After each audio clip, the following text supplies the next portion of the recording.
Chapter 11। और अब मैं अक्टूबर 1907 पर वापस आता हूँ। मैंने एक यॉट खरीदी और सदर्न वाटर्स में एक क्रूज के लिए न्यूयॉर्क छोड़ने के लिए सभी तैयारियां की। मैं वास्तव में मछली पकड़ने के बारे में पागल हूँ और यह वो समय था जब मैं अपनी खुद की यॉट से अपने दिल की सामग्री के लिए मछली पकड़ने जा रहा था। जहाँ भी मैं चाहता था वहाँ जा रहा था। सब कुछ तैयार था। मैंने स्टॉक में हत्या कर दी थी, लेकिन आखिरी समय में कौन ने मुझे पीछे कर दिया।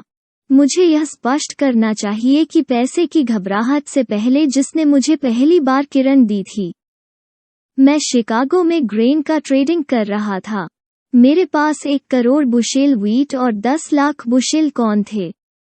मैंने लंबे समय तक ग्रेन मंडियों का स्टडीड किया था और कॉर्न और व्हीट पर उतनी ही बेरिश थी जितनी कि मैं स्टॉक पर थी। खैर, वे दोनों शुरू हो गए, लेकिन जब व्हीट शिकागो के सभी ऑपरेटरों में सबसे बड़ा डी डाइनिंग करता रहा, तो मैं उसे कहूंगा कि स्ट्रैटन ने कॉर्न में एक कोने को चलाने के लिए इसे अपने सिर में ले लिया। जब मैंने स्टॉक में सफाई की और अपनी नौक पर साउथ जाने के लिए तैयार हुआ तो मैंने पाया कि व्हीट ने मुझे एक अच्छा लाभ दिखाया, लेकिन कॉर्न में स्ट्रैटन ने कीमत बढ़ा दी थी और मुझे काफी नुकसान हुआ था। मुझे पता था कि देश में बताई गई कीमत से कहीं ज्यादा कॉर्न है। डिमांड और सप्लाई का नियम हमेशा की तरह काम करता है, लेकिन डिमांड मुख्य रूप से स्ट्रैटन से आई और सप्लाई बिल्कुल नहीं हो रही थी, क्योंकि कॉर्न की मूवमेंट में भारी भीड़ थी। मुझे याद है कि मैं एक ठंड के लिए प्रार्थना करता था जो कि इम्पॉसिबल सड़कों को स्थिर कर देगा और किसानों को अपना कॉर्न बाजार में लाने में सक्षम करेगा। लेकिन ऐसी कोई किस्मत नहीं। वहां मैं अपनी खुशी से प्लान्ड फिशिंग पकड़ने की यात्रा पर जाने का इंतजार कर रहा था और कॉर्न में उस नुकसान ने मुझे वापस पकड़ लिया। मैं बाजार के साथ नहीं जा सकता था जैसा कि यह था। बेशक स्ट्रैटन ने कम इंटरेस्ट पर काफी करीबी नजर रखी। वो जानता था कि वो मेरे पास है, और मैं इसे उतना ही जानता था जितना उसने किया था। लेकिन जैसा कि मैंने कहा, मैं उम्मीद कर रहा था कि मैं मौसम को समझा सकूं कि इसे व्यस्त होना चाहिए और मेरी मदद करनी चाहिए, यह देखते हुए कि न तो मौसम और न ही कोई अन्य दयालु वर्कर मेरी आवश्यकताओं पर ध्यान दे रहा है। मैंने स्टडीड किया कि मैं अपने प्रयासों से अपनी कठिनाई से कैसे निपट सकता हूँ। मैंने अपने व्हीट की लाइन को अच्छे लाभ पर बंद कर दिया, लेकिन कॉर्न की समस्या असीम रूप से अधिक कठिन थी। अगर मैं अपने 10 मिलियन बुशेल को प्रिवेलिंग कीमतों पर कवर कर सकता था तो मैंने तुरंत और खुशी से ऐसा किया होता। हालांकि नुकसान बहुत बड़ा होता, लेकिन निश्चित रूप से जिस मोमेंट मैंने अपने कॉर्न स्ट्रैटन में खरीदना शुरू किया, वो मुख्य रूप से निचोड़ने वाले के रूप में काम पर होगा, और मुझे अपने खुद के चाकू से अपना गला काटने की तुलना में अपनी खुद की खरीद के कारण खुद पर कीमत चुकाने में कोई मजा नहीं आया। कॉर्न मजबूत होने के बावजूद मछली पकड़ने जाने की मेरी इच्छा और भी स्ट्रॉन्ग थी, इसलिए यह मेरे ऊपर था कि मैं एक ही बार में कोई रास्ता खोज लूं। मुझे एक स्ट्रैटेजिक वापसी करनी चाहिए। मुझे उन 10 मिलियन बुशल को वापस खरीदना चाहिए जिनकी मेरे पास कमी थी, और ऐसा करते हुए जितना हो सके अपने नुकसान को कम करें। ऐसा हुआ कि उस समय स्ट्रैटन भी ओट्स में एक सौदा कर रहे थे और बाजार में काफी अच्छी तरह से सिल दिया था। मैंने फसल समाचार और गपशप की गपशप के रूप में सभी ग्रेन मंडियों पर नजर रखी थी, और मैंने सुना है कि शक्तिशाली आम हित स्ट्रैटन के फ्रेंडली बाजार के योग्य नहीं थे। बेशक मुझे पता था कि स्ट्रैटन मुझे अपनी कीमत के अलावा कॉर्न की जरूरत नहीं होने देंगे, लेकिन जिस मोमेंट मैंने आम के स्ट्रैटन के खिलाफ होने की अफवाहें सुनी, मेरे साथ ऐसा हुआ कि मैं सहायता के लिए शिकागो के ट्रेडर्स को देख सकता हूँ। जिस तरह से वे पॉसिबली मेरी मदद कर सकते थे, वो उनके लिए मुझे वो कॉर्न बेचना था जो स्ट्रैटन नहीं करेगा। बाकी आसान था। सबसे पहले मैंने 5 लाख बुशेल कॉर्न हर 8% नीचे खरीदने का आदेश दिया। इन आदेशों के आने के बाद मैंने 4 घरों में से प्रत्येक को बाजार में एक साथ 50,000 बुशल जई बेचने का आदेश दिया। मैंने सोचा, जई में एक क्विक ब्रेक बनाना चाहिए, यह जानकर कि ट्रेडर्स के दिमाग कैसे काम करते हैं। यह एक चिंच थी कि वे तुरंत सोचेंगे कि आम स्ट्रैटन के लिए बंदूक चला रहा था। जई में हुए हमले को देखकर वे लॉजिकली रूप से यह कंक्लूजन निकालेंगे कि अगला ब्रेक कौन में होगा और वे इसे बेचना शुरू कर देंगे यदि कौन के उस कोने का भंडाफोड़ किया गया तो पिकिंग शानदार होगी। शिकागो के ट्रेडर्स के साइकोलॉजी पर मेरा डोप बिल्कुल सही था। जब उन्होंने बिखरी हुई बिक्री पर जई टूटते देखा तो वे तुरंत कौन पर कूद पड़े और उसे बड़े उत्साह से बेच दिया। मैं अगले 10 मिनट में 6 मिलियन बुशेल कॉर्न खरीदने में सक्षम था। जिस मोमेंट मैंने पाया कि उनकी कॉर्न की बिक्री बंद हो गई है, मैंने बाजार में अन्य 4 मिलियन बुशल में खरीदा।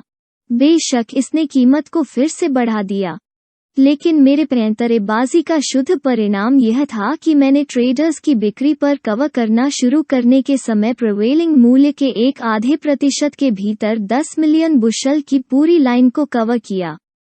कॉर्न की ट्रेडर्स की बिक्री शुरू करने के लिए मैंने जिन 2 लाख बुशल जई को कम बेचा, उसे मैंने केवल $3,000 के नुकसान में कवर किया।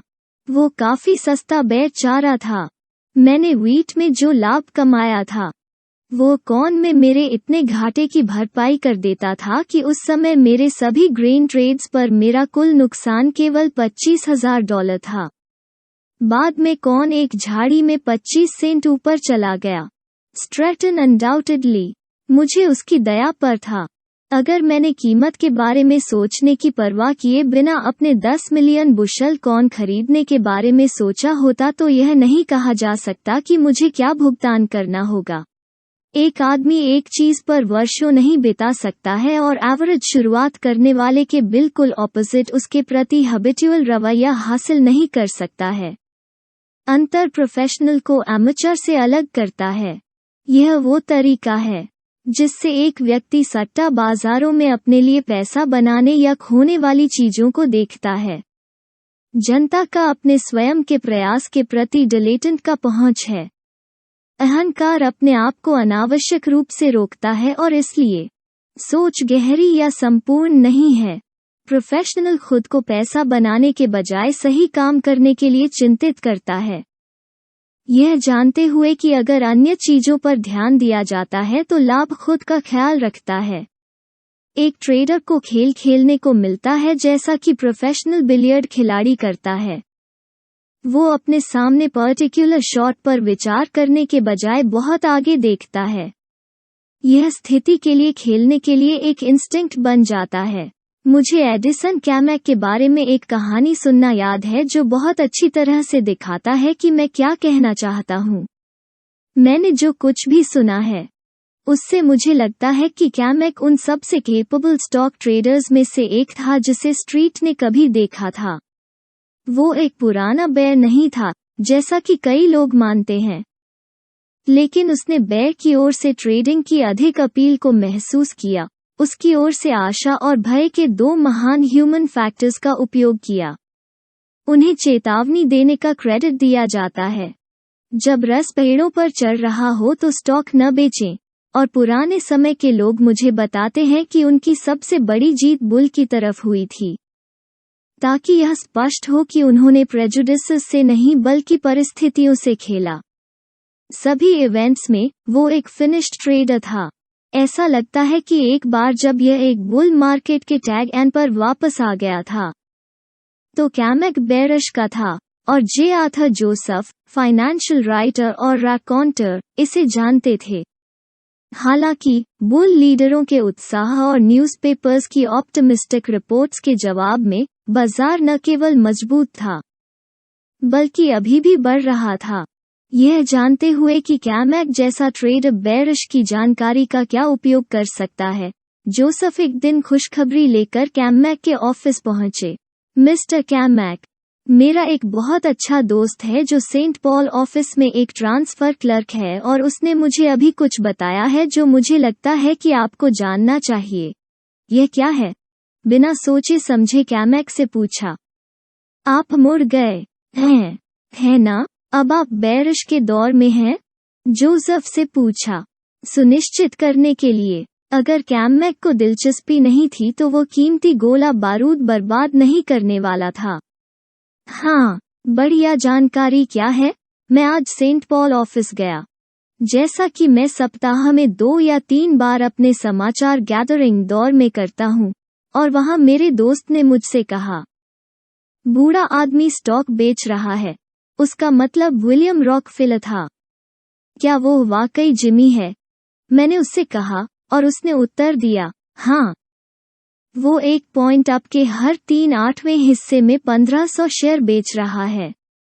मैं स्टॉक को 2 या 3 दिनों से ट्रांसफर कर रहा हूँ। मैंने कोई समय नहीं गंवाया, लेकिन आपको बताने के लिए तुरंत आया। कैमैक आसानी से एक्साइटेड नहीं था, और इसके अलावा हर तरह के लोगों को हर तरह की खबरों, गपशप, अफवाहों, टिप्स और झूठ के साथ अपने ऑफिस में पागल होने के लिए इतना आदी था कि वो उन सभी के प्रति डिस्ट्रस्टफुल हो गया था। उसने अभी कहा, क्या तुम्हें यकीन है कि तुमने सही सुना, जोसेफ? क्या मुझे यकीन है? निश्चित रूप से मुझे यकीन है। क्या आपको लगता है मैं बहरा हूँ? जोसेफ ने कहा, क्या आप अपने आदमी के बारे में श्योर हैं? बिल्कुल, जोसेफ ने घोषणा की। मैं उसे वर्षों से जानता हूँ। उसने मुझसे कभी झूठ नहीं बोला। वो नहीं होगा। कोई ऑब्जेक्ट नहीं। मुझे पता है कि वो पूरी तरह से रिलायबल है और वो जो कहता है उस पर मैं अपना जीवन दांव पर लगाऊंगा। मैं उन्हें जानता हूँ और साथ ही मैं इस दुनिया में किसी को भी जानता हूँ जितना कि आप मुझे इतने सालों के बाद जानते हैं, निश्चित रूप से उसके बारे में। और कैमैक ने फिर से जोसेफ की ओर देखा। फिर उसने कहा, ठीक है, तुम्हें पता होना चाहिए। उन्होंने अपने ब्रोकर W.B. व्हीलर को बुलाया। जोसेफ को उम्मीद थी कि वो सेंट पॉल के कम से कम 50,000 शेयर बेचने के आदेश को सुनेंगे। विलियम रॉकफेलर बाजार की मजबूती का फायदा उठाकर सेंट पॉल में अपनी हिस्सेदारी का डिस्पोजिंग कर रहे थे। चाहे वो इन्वेस्टमेंट स्टॉक हो या सट्टा होल्डिंग्स इररेलेवेंट था। एक इम्पॉर्टेंट फैक्ट यह था कि स्टैंडर्ड ऑयल की भीड़ का सबसे अच्छा स्टॉक ट्रेडर सेंट पॉल से निकल रहा था। अगर किसी ट्रस्टवर्दी सोर्स से खबर मिलती तो एवरेज आदमी क्या करता? पूछने की जरूरत नहीं है। लेकिन कैमैक, अपने समय का सबसे केपेबल बेयर ऑपरेटर, जो उस समय बाजार में बेयरिश का था, ने अपने ब्रोकर से कहा, बिली बोर्ड के पास जाओ और हर 3/8वें हिस्से पर 1500 सेंट पॉल खरीदो। स्टॉक तब 90 के दशक में था। क्या आपका मतलब बेचना नहीं है? जोसेफ को जल्दी से रोका। वॉल स्ट्रीट में वो कोई नौसिखिया नहीं था, लेकिन वो अखबार वाले और इंसिडेंटली आम जनता के नजरिए से बाजार के बारे में सोच रहा था। इनसाइड सेलिंग की खबर पर कीमत निश्चित रूप से कम होनी चाहिए, और मिस्टर विलियम रॉकफेलर की बिक्री से बेहतर कोई इनसाइड सेलिंग नहीं थी। स्टैंडर्ड ऑयल निकल रहा है और कैमैक खरीद रहा है। यह नहीं हो सकता। नहीं, कैमैक ने कहा। मेरा मतलब है खरीद। क्या तुम मुझ पर विश्वास नहीं करते? हाँ। क्या आपको मेरी जानकारी पर विश्वास नहीं है? हाँ। क्या आप बेरिश नहीं कर रहे हैं? हाँ, तो ठीक है, इसलिए मैं खरीद रहा हूँ। अब मेरी बात सुने। आप अपने उस रिलायबल फ्रेंड के संपर्क में रहें और जिस मोमेंट बड़े पैमाने पर बिक्री बंद हो जाए, मुझे बताएं। तुरंत। क्या आप समझते हैं? हाँ, जोसेफ ने कहा, और चला गया। यह निश्चित नहीं था कि वो विलियम रॉकफेलर के स्टॉक को खरीदने में कैमैक के उद्देश्यों की फादम ले सकता है। यह ज्ञान था कि कैमैक पूरे बाजार में बेरिश का था, जिसने उसके युद्धाभ्यास को समझाना इतना मुश्किल बना दिया। हालांकि जोसेफ ने अपने दोस्त को ट्रांसफर क्लर्क देखा और उससे कहा कि जब ओल्ड मैन बिक्री के माध्यम से मिला तो वो टिप दे देना चाहता था। नियमित रूप से दिन में 2 बार जोसेफ अपने मित्र को पूछने के लिए बुलाता था। एक दिन ट्रांसफर क्लर्क ने उससे कहा, बूढ़े आदमी से कोई और स्टॉक नहीं आ रहा है। जोसेफ ने उसे धन्यवाद दिया और सूचना के साथ कैमैक के ऑफिस में भाग गया। कैमैक ने ध्यान से सुना, व्हीलर की ओर मुड़ा और पूछा, बिली, हमें ऑफिस में कितना सेंट पॉल मिला है? व्हीलर ने इसे देखा और बताया कि उनके पास लगभग 60,000 शेयर जमा हो गए हैं। कैमैक बेरिश की वजह से सेंट पॉल को खरीदना शुरू करने से पहले ही अन्य ग्रेंजर्स के साथ साथ कई अन्य शेयरों में छोटी लाइनें लगा रहा था। अब उनके पास बाजार की भारी कमी थी। उसने तुरंत व्हीलर को सेंट पॉल के 60,000 शेयर बेचने का आदेश दिया, जो कि वे लंबे थे। और इसके अलावा उन्होंने सामान्य लिस्ट को कम करने के लिए लीवर के रूप में सेंट पॉल की अपनी लंबी होल्डिंग का इस्तेमाल किया और गिरावट के लिए अपने कार्यों को बहुत बेनिफिट किया। सेंट पॉल उस चाल पर तब तक नहीं रुका जब तक कि वो 44 तक नहीं पहुंच गया और कैमैक ने उसमें एक हत्या कर दी। उसने अपने पत्ते पूरी स्किल के साथ खेले और उसी के अनुसार मुनाफा कमाया। मैं जो बात कहूंगा वो ट्रेडिंग के प्रति उनका हैबिचुअल रवैया है। उसे रिफ्लेक्ट करने की आवश्यकता नहीं थी। उसने तुरंत देखा कि उसके लिए उस एक स्टॉक पर उसके लाभ से कहीं अधिक महत्वपूर्ण क्या था। उसने देखा कि उसे न केवल उचित समय पर बल्कि एक उचित इनिशियल धक्का के साथ अपने बड़े बेर के ऑपरेशंस को शुरू करने का अवसर प्रदान किया गया था। सेंट पॉल टिप ने उसे बेचने के बजाय खरीद लिया क्योंकि उसने तुरंत देखा कि इसने उसे अपने बेर अभियान के लिए बेस्ट गोला बारूद की एक बड़ा सप्लाई दी। खुद को वापस पाने के लिए व्हीट और कॉर्न का ट्रेड बंद करने के बाद मैं अपनी यॉट में साउथ चला गया। मैं एक शानदार पुराने समय के साथ फ्लोरिडा के पानी में क्रूज कर रहा था। मछली पकड़ना बहुत अच्छा था। सब कुछ प्यारा था। मुझे दुनिया में कोई परवाह नहीं थी और मैं किसी की तलाश नहीं कर रहा था। एक दिन मैं पाम बीच पर तट पर गया। मैं वॉल स्ट्रीट के बहुत से मित्रों और अन्य लोगों से मिला। वे सभी दिन के सबसे सुरम्य कॉटन सट्टेबाज के बारे में बात कर रहे थे। न्यूयॉर्क की एक रिपोर्ट में कहा गया था कि पसी थॉमस ने हर प्रतिशत खो दिया था। यह एक कमर्शियल बैंक्रप्सी नहीं था। कॉटन बाजार में वर्ल्ड फेमस ऑपरेटर के दूसरे वॉटरलू की अफवाह मात्र। मैंने हमेशा उसके लिए एक बड़ी प्रशंसा महसूस की थी। शेल्डन एंड थॉमस के स्टॉक एक्सचेंज हाउस की विफलता के समय मैंने उनके बारे में सबसे पहले न्यूज़पेपर्स के माध्यम से सुना था, जब थॉमस ने कॉटन को कोने में रखने की कोशिश की थी। शेल्डन, जिनके पास अपने साथी की दूरदृष्टि या साहस नहीं था, सफलता के कगार पर ठंडे पैर जमा चुके थे। कम से कम तो स्ट्रीट ने उस समय कहा। सभी इवेंट्स में उन्होंने हत्या करने के बजाय वर्षों में सबसे सनसनीखेज फेलियर्स में से एक बना दिया। मैं बैर जाता हूं कि कितने लाख फर्म बंद हो गई और थॉमस अकेले काम पर चला गया। उन्होंने खुद को विशेष रूप से कॉटन के लिए समर्पित कर दिया और उनके फिर से अपने पैरों पर खड़े होने में ज्यादा समय नहीं था। उसने अपने लेनदारों को ब्याज लोन्स के साथ पूरा भुगतान किया। वो कानूनी रूप से डिस्चार्ज के लिए ऑब्लाइज्ड नहीं था और विथल के पास अपने लिए $1 मिलियन बचा था। कॉटन बाजार में उनकी वापसी उतनी ही उल्लेखनीय थी जितनी कि डीकन एसवी वाइट द्वारा एक वर्ष में $1 मिलियन का भुगतान करने के प्रसिद्ध स्टॉक मार्केट कारनामे के रूप में। थॉमस के प्लक और दिमाग ने मुझे उनकी बहुत प्रशंसा की। पाम बीच में हर कोई मार्च कॉटन में थॉमस के सौदे के डाउनफॉल के बारे में बात कर रहा था।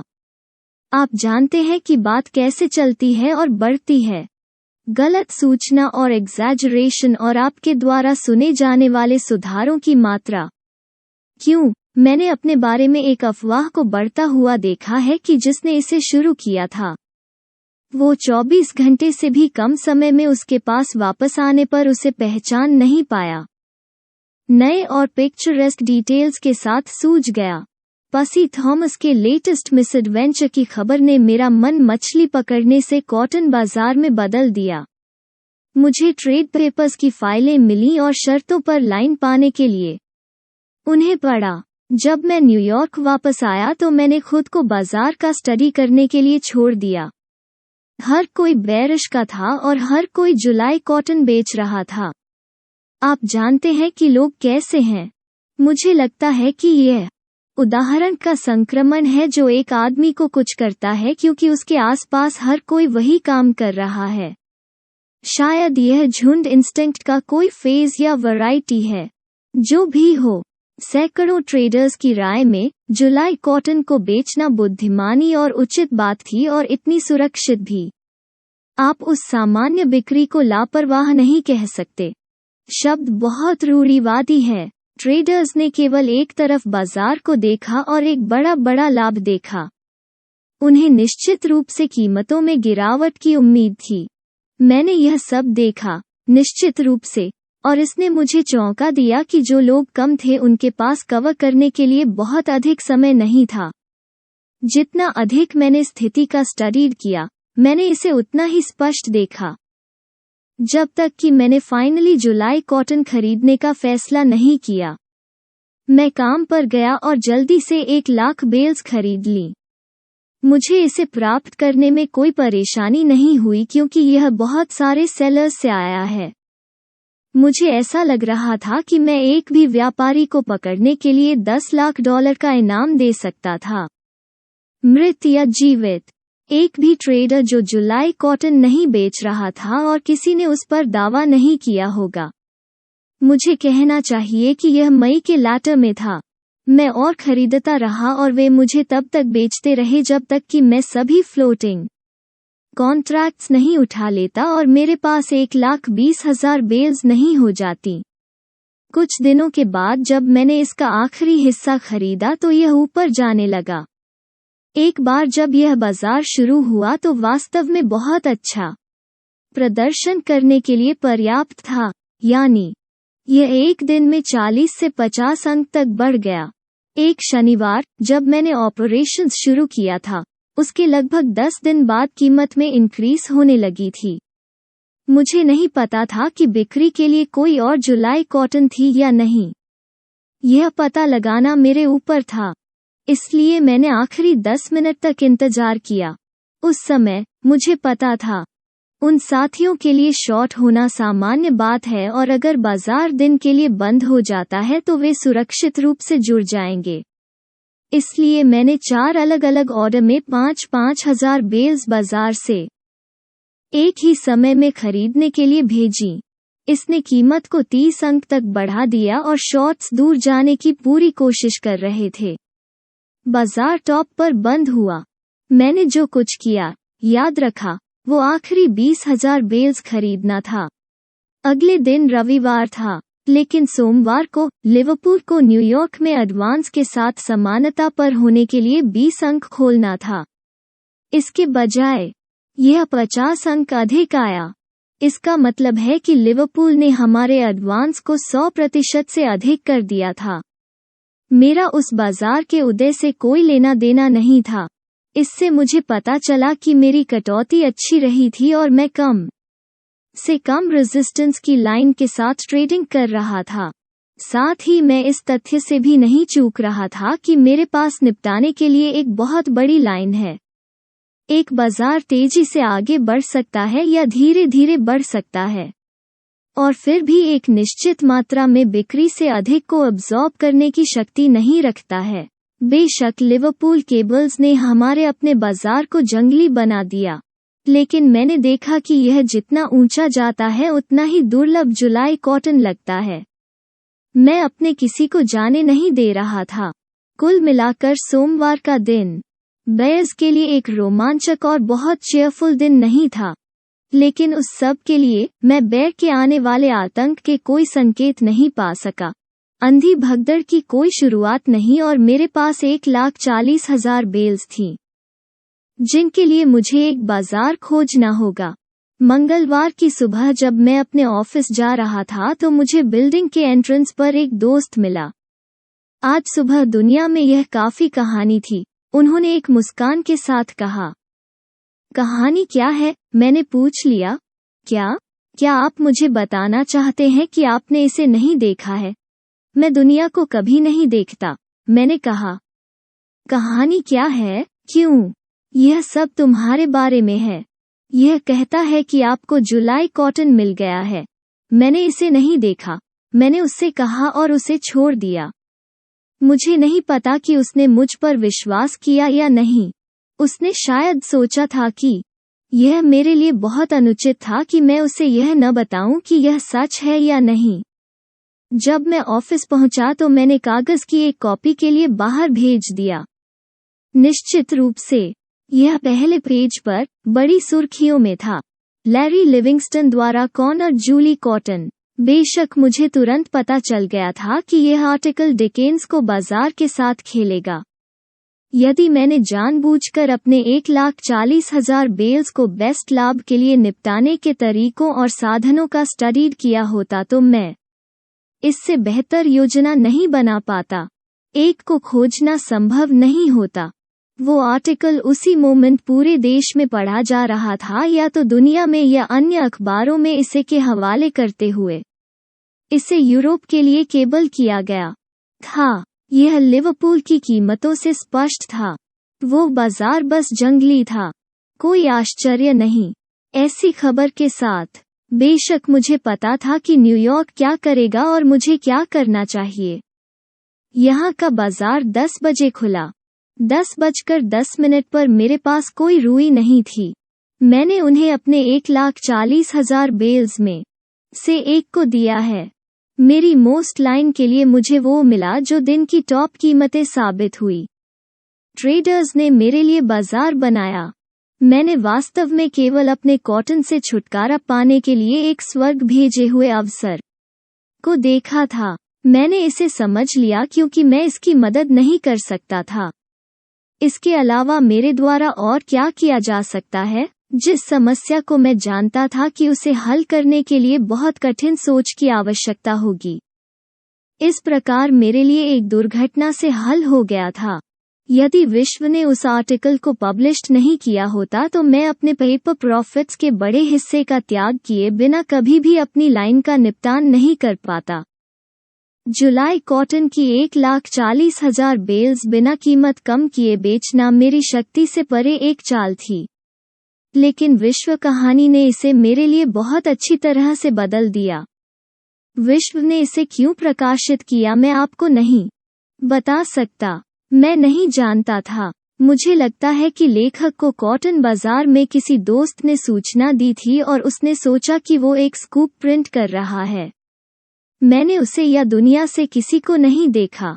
मुझे नहीं पता था कि यह उस सुबह 9 बजे के बाद तक छपा था, और अगर मेरे दोस्त ने मेरा ध्यान इस ओर नहीं खींचा होता तो मुझे यह पता नहीं चलता। इसके बिना मेरे पास इतना बड़ा बाजार नहीं होता कि मैं इसे उतार सकूं। बड़े पैमाने पर ट्रेडिंग करने में यह एक परेशानी है। जब आप साथ में पाई करते हैं तो आप चुपके से बाहर नहीं निकल सकते। जब आप चाहें या जब आप इसे बुद्धिमान समझते हैं तो आप हमेशा नहीं बेच सकते।